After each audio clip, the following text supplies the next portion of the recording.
Hi friends, good morning. Rice పెట్టానండి. Rice ఉడుకుతుంది. Rice పిల్లలు వచ్చే ముందే వండుతాను. కర్రీ అయితే ఉదయాన్నే వండేస్తాను.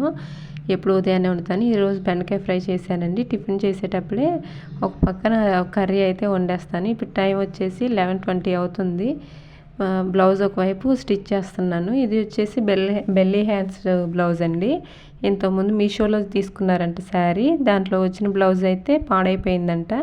అందుకనే ఈ బ్లౌజ్ పీస్ విడిగా తీసుకొని ఇచ్చారు. నేనే తీసుకున్నాను. దీనికని వెళ్ళి వేరే శారీ తీసుకున్నామని ఇంతకుముందు వీడియోలో కూడా అప్లోడ్ చేశాను కదా, అదే ఈ బ్లౌజ్ గురించి వెళ్ళి ఆ శారీ అయితే తీసుకున్నాము. అయితే ఏమైందంటే ఈ బ్లౌజ్ స్టిచ్చింగ్ చేయించుకునే ఆవిడ ఇంతకుముందు 5 బ్లౌజ్ దాకా స్టిచ్ చేయించుకుంది. మేము ఈ ఊరు వచ్చింది కొత్త కదా, ఇంకా తెలియదు ఇక్కడ అంతా ఏమీ. 2 మంత్స్ అవుతుంది. అయితే ఈవిడ కుట్టించుకున్నది కదా 5 బ్లౌజు. ఆ 5 బ్లౌజెస్లో కట్టుకుంటారు కదా శారీస్. కట్టుకుంటే కొంతమంది అడిగారంటే బ్లౌజు చాలా బాగుంది, ఎక్కడ కుట్టించారు, ఎంత అని. నేను చెప్పిన ప్రైస్ అయితే చెప్పారంట. అవునా, అంత తీసుకున్నారా, చాలా ఎక్కువ అన్నట్టు అన్నారంట. ఆవిడ ఈవినింగ్ వచ్చి అడిగారు నన్ను. అయితే నేనేం చేశానంటే దీనికి ఎలాగో పీకో చేపియాలి కదా, పీకో నా దగ్గర లేదు కదా. అయితే బయటికి వెళ్తాం కదా పీకో చేపించడానికి, మిషన్ దగ్గరికి వెళ్తాం కదా, అక్కడ కనుక్కుందాం అనుకున్నాను. అప్పుడు ఆవిడ అన్నప్పుడే అన్నాను, నేను తక్కువే తీసుకున్నా, మరీ ఎక్కువేం తీసుకోలేదు అంటే. ఆవిడ మాకు తెలుసు, మా పైనే ఉంటారు, ఇంటి వానరు, వదిన అంట, బాగా క్లోజ్ అయిపోయారు 2 మంత్స్లోనే. ఆలోచించే తీసుకుంటా, మరీ ఎక్కువేం తీసుకోలేదు కదా అనుకున్నా. కానీ ఇలా అనేసరికి ఎలా అయినా కొంచెం బాధగా అనిపిస్తుంది కదా. అయితే నేను అనుకున్న, ఇదేంటి ఇంత నేను తక్కువే తీసుకున్నా, ఇలా అన్నారేంటని మనసులో అనుకొని బయటకు వెళ్తాం కదా.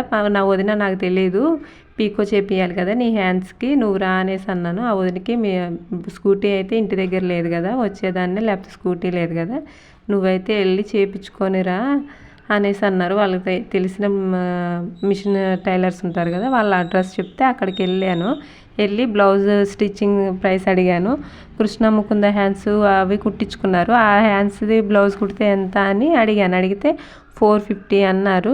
బెల్లీ హ్యాండ్స్ కుడితే ఎంత అని అడిగాను, 550 అన్నారు.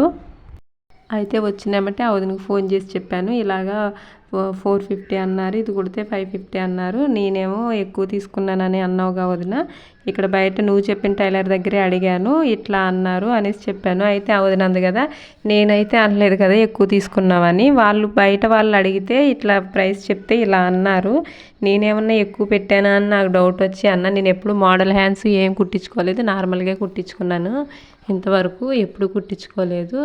అందుకే డౌట్ వచ్చి నేనైతే అన్నాను, అంతేగాని నువ్వు ఎక్కువ తీసుకున్నావని ఏం కాదు అనేసి అంది ఆ వదిన.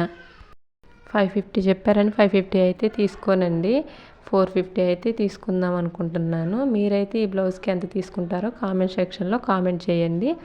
అయితే నిన్న మేము బయటకు వెళ్ళాం కదా, పిల్లలకి యూనిఫామ్ తీసుకున్నాం. కింద నిక్కర్స్ అయితే బయట ఇచ్చేసాను. షర్ట్స్ నేను కుడదామని నా దగ్గరే ఉంచాను, ఎప్పుడో కుట్టాను, ఈ మధ్యలో కుట్టలేదు అసలు.